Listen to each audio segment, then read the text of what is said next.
All right, how's everybody doing? So far through the show, that was the hardest feedback that I've gotten so far. So give yourselves a round of applause and let everybody out in Nikon Live Land know what we're doing here. We actually have two programs back to back with two very incredible photographers, Mandy Lee and the woman you're about to see now, Kristi Odom. All I can say about Kristi is every time I see her work, I'm more inspired, and I think you're going to see through this program the amazing things that she's doing with her work today. So let me introduce to the Nikon Theater stage, capturing the sublime in nature, Nikon Ambassador Kristi Odom. Thank you. Thank you, Mike. Thank you, Nikon. Thank you guys all for your time. Have you guys ever had a moment when you're out in nature and you just stop and you hold your breath and you can barely breathe? Because something in front of you is bigger than you. It's bigger than you could ever imagine. Moments of beauty, moments of the sublime. I'm a DC-based photographer, and my favorite thing in the world is capturing these moments. I live for these moments. I live for the moments when everything disappears, and for a split second, all you see is pure beauty. I absolutely love this word, the sublime. According to Oxford, excellence, grandeur, beauty, to inspire great admiration and awe. Right? Have you guys felt these moments? One of the times that I remember feeling it the most, I went out to Sumatra just a couple of years ago to photograph the critically endangered orangutans. And as I sat there with my camera, waiting patiently, I saw this fur ball, this bright orange fur ball in the distance. Saw it come towards me. Next thing you know, this fur ball split into two fur balls.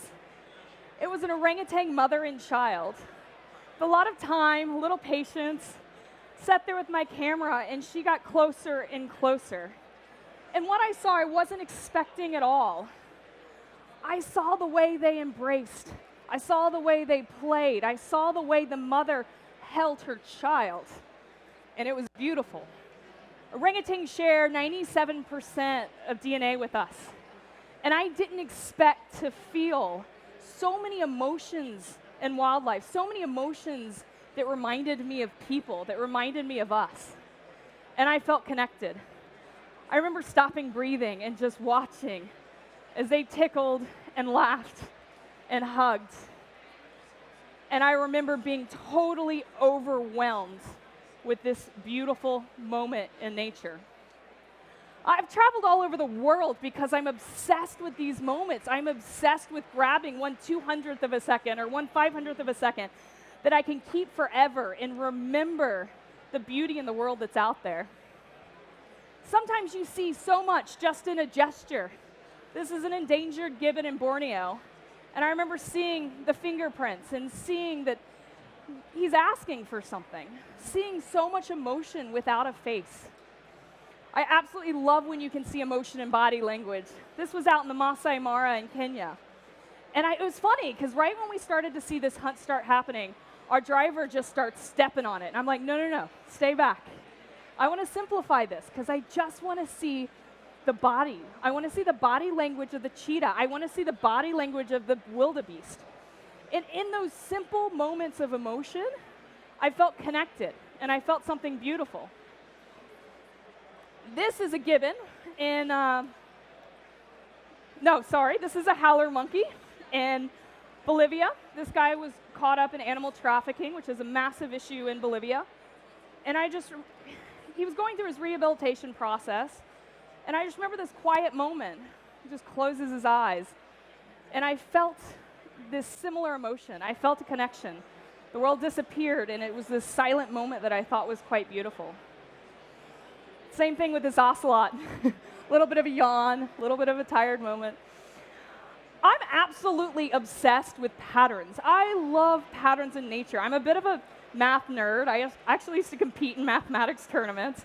So one thing I love getting super excited about is seeing patterns in nature. It's something that always marvels me. Something I think is really beautiful.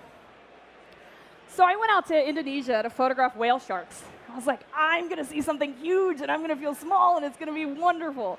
Have any of you guys seen a whale shark? Anyone that has seen a whale shark knows how magnificent, how powerful. And I remember seeing the spots. And then I started seeing the spots intersect with these lines from the water. I was doing a lot of diving, but then I started to realize when I snorkeled, I could see a lot more of the intersection of these two patterns. I got really, really excited because I felt so small because this animal was so big. But there's such a power to feeling small. It's because the world is just so overwhelming. So when I was snorkeling, I noticed that the light was diffracting around my body and causing this beautiful pattern. Felt a little like Harry Potter. I could like put my arms out, do this, and there was little twinkles. It's like, that's cool. So I really wanted to see what happened when the spots met the stripes. So I started to swim, and I started to swim more and more and more. Oh, geez, let me show you this little thing, because love this. So as I swim, that's my body moving around. I waited for that exact moment. I didn't realize that I swam into a school of jellyfish without a wetsuit on an island without medical facilities. That was fun. But I got the moment I was looking for, the moment the stripes met the spots. And to me, this moment was so beautiful that I remember looking at the back of my 750, and I just started to tear up. I was like, yes, I can remember that moment of perfection forever from this capture. And I got really excited. Another animal I'm obsessed with is bears. I love bears because they're these big 600-plus pound animals that show you who they are. They show you when they're angry. They show you affection. So I've been back and forth to Katmai the last couple of years. Little things, too, that you wouldn't expect from these big, mean creatures. They're not mean at all. They're actually quite gentle. The way the cubs interact with the moms when they're fishing or at different times, the way they touch, the way they play, the way they show that they love each other. Emotions aren't as simple as we think. Emotions are so much in the body language and so much in touch and so much in gesture.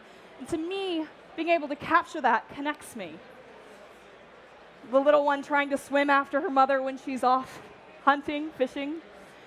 But also just that feeling of power of this giant bear in front of a waterfall.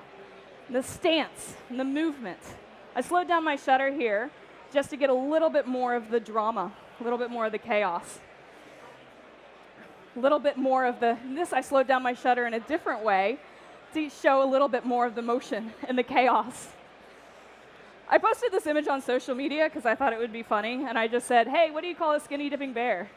My favorite response was a bear. Anyways, I love that. One of the things I love about these cameras, this was with my 850. My last trip out, I decided to play with video, just in between shooting. Started taking little tiny video clips in order to help connect people with nature just a little bit more. So I'm going to share with you guys. This is my very first nature video, and I'm excited to show it to you guys. This is the bears of Katmai National Park.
Oh, goodness.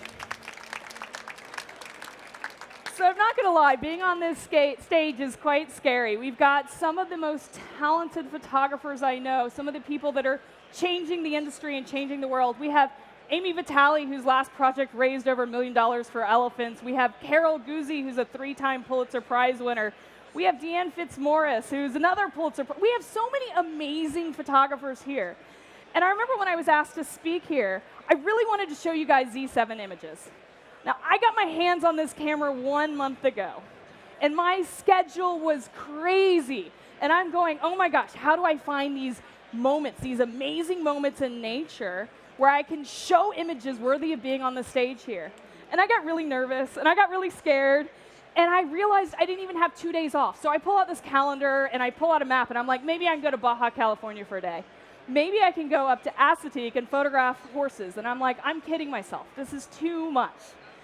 So I started to look around for opportunities around me. I called some bird watching friends of mine. And I know these bird watchers, they're so passionate about conservation and protecting Northern Virginia parks that they count birds on Wednesdays and they count bugs on Fridays.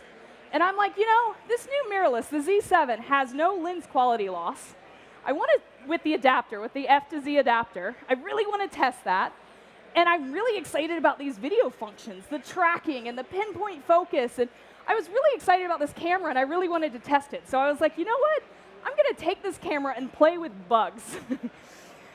So we started, and these guys let me come along to their surveys. Their passion and enthusiasm for everything, the eyeballs. And I started to realize these files were showing me the eyeballs of a damselfly, which I had never seen before. The patterns inside the eyeball of a grasshopper. All of a sudden, I started realizing, like, I was at a loss for words when I was photographing because I was seeing things in my own Northern Virginia parks that I had never seen before. I was seeing so much pattern and magnificence and everything, even in the eyeball of a frog. To me, it looks like the cosmos. Started photographing the bugs more and more. This is, I think, a handsome grasshopper. But the patterns, what I was seeing is stuff I've never seen before. And this is with an adapter on the mirrorless camera. Definitely no quality loss there. So I got really excited. I started playing a little bit more, started playing with really fine focus. Perspective of the katydid, not a grasshopper, katydid. Learning my bugs. But right before the jump, I wanted the feel. All of a sudden, the camera was showing me these patterns. The way that the damselfly's wings light up with the gold of the sun. Started seeing how a spider builds its webs. And not just the pattern, but the hooks on the very end of the spider's feet that help it hold the web as it pulls the web out of its body. And the whole way the body works together to put together this amazing web. So I did start shooting some video of bugs. I had one camera, the Z7, the F to Z adapter, as well as the 105 macro. There's a couple of other shots in this video piece, but all the macro work is done with those 3 pieces on a monopod. And I used the 35 and the 50 for a couple of pictures of the people. So I'm going to show you guys my bug video.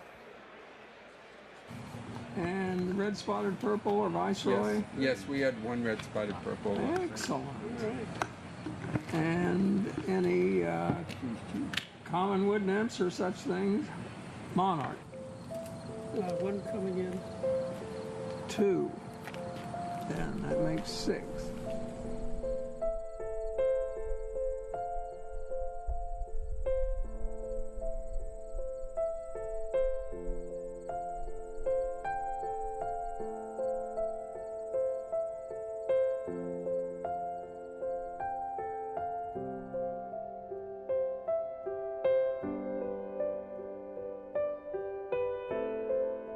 Insects are beautiful, and they all have a purpose in life, and if you see how beautiful they are, maybe you won't just step on them.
was out in the backyard and saw brown and black little things flitting around and never even noticed them. But then when I got up close with the camera and blew them up, I suddenly realized they weren't brown or black at all. They were red and blue and polka dotted and crazy and wild, and they were all looking at me.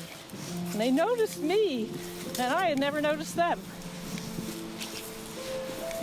So that was the beginning of my understanding that the environment is right here, not somewhere out far away in the mountains or the Chesapeake Bay, but right in my own yard, and I'm the protector of those bugs.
I just remember looking through that camera and going to a park that's within an hour of my house and seeing these patterns and seeing this beauty and seeing these moments that were taking my breath away. And it was such an eye-opening experience to me. We don't have to go to Africa. We don't have to go to Australia. These moments of beauty, these moments of the sublime are everywhere. They're in the big animals, the big cats of the Masai Mara, when they roar and when you can feel that vibration, when you can feel the emotion. But these moments are also in such small, simple things. So I'm going to push you guys. The next time you have one of those moments where you're standing there and you hold your breath for a second and you feel something bigger than you, celebrate the fact that this world is overwhelming, this world is sublime, and let yourself be totally overwhelmed because it is an absolute beautiful moment. I want to thank you guys for your time today.